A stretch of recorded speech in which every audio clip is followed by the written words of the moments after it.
खुलुमबाय। गोजोन फुंबिलिनि गासैबो बडलेण्ड बुब्लिनि अनसायगिरिफोरखौ बरायग्रोबाय। दिनै 27 एप्रिल रबिबारनि फान्जामुथिखौ फरायथिनो लादों आं उदांस्रि मुसाहारिया।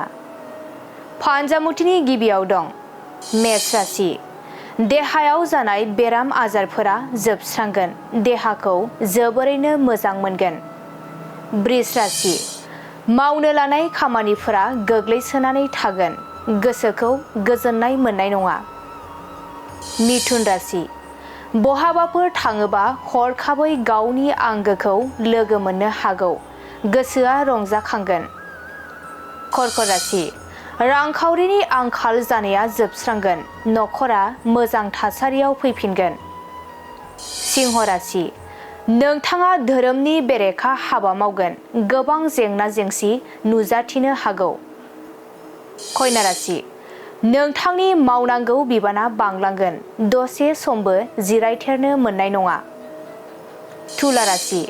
नखरनि जानाय लोंनायफोराव बाहागो लानो खाबु मोनगोन, गोजोन खुसिनि सान जागोन। वृश्चिक राशि।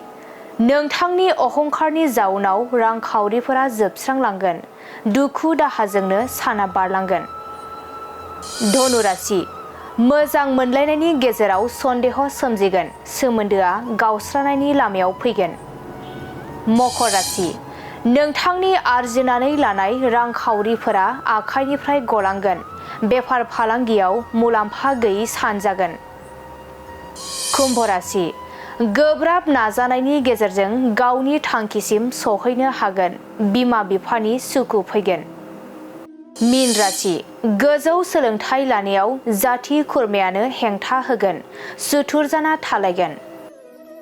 दिनै सानसेनि राशि फरायथिनायाबो एसेनोसै। आसा खालामो नोंथांनि दिनैनि साना मोजाङै मोजां थांगोन, बेखौ बडलेण्ड बुब्लि नखरनिफ्राय मिजिंथिबाय। गोजोन्थों।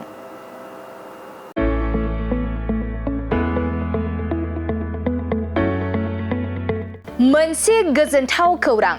बर' सावथुन नायनो मोजां मोनग्रा रायजो राजाफोरनि थाखाय मोनसे गोजोनथाव खौरां। खम बेसेननि गेजेरजोंनो नोंथाङा नायनो हागोन बर'नि गासै गोजाम गोदान सावथुनफोरखौ। बर' सावथुन नायनो थाखाय ओंखारदों मोनसे आंगो स्ट्रिम एप। बे आंगो स्ट्रिम एपखौ नोंथाङा नोंथांनि मबाइलाव डाउनल'ड खालामनानै खम बेसेनावनो बर'नि गोजाम गोदान गासै सावथुनफोरखौनो नायनो हागोन।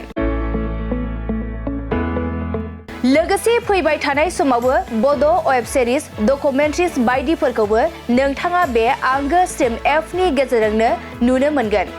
बेनि अनगायैबो बर' सावथुननि दिहुनगिरिफोराबो बे आंगो स्ट्रिम एपआव गाव गावनि सावथुनखौ आपल'ड होनो थाखाय खौरां लाहरनो हागोन।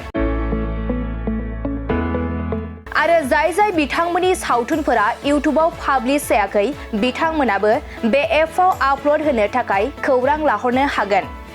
बेनिखायनो बर' सावथुननि दिहुनगिरि बिथांमोनहा गाव गावनि सावथुनखौ बे आंगो स्ट्रिम एपआव आपल'ड होनो गोसो दंब्ला नैबे 7086320938 जानबुं नम्बराव खौरां लाहरनो हागोन।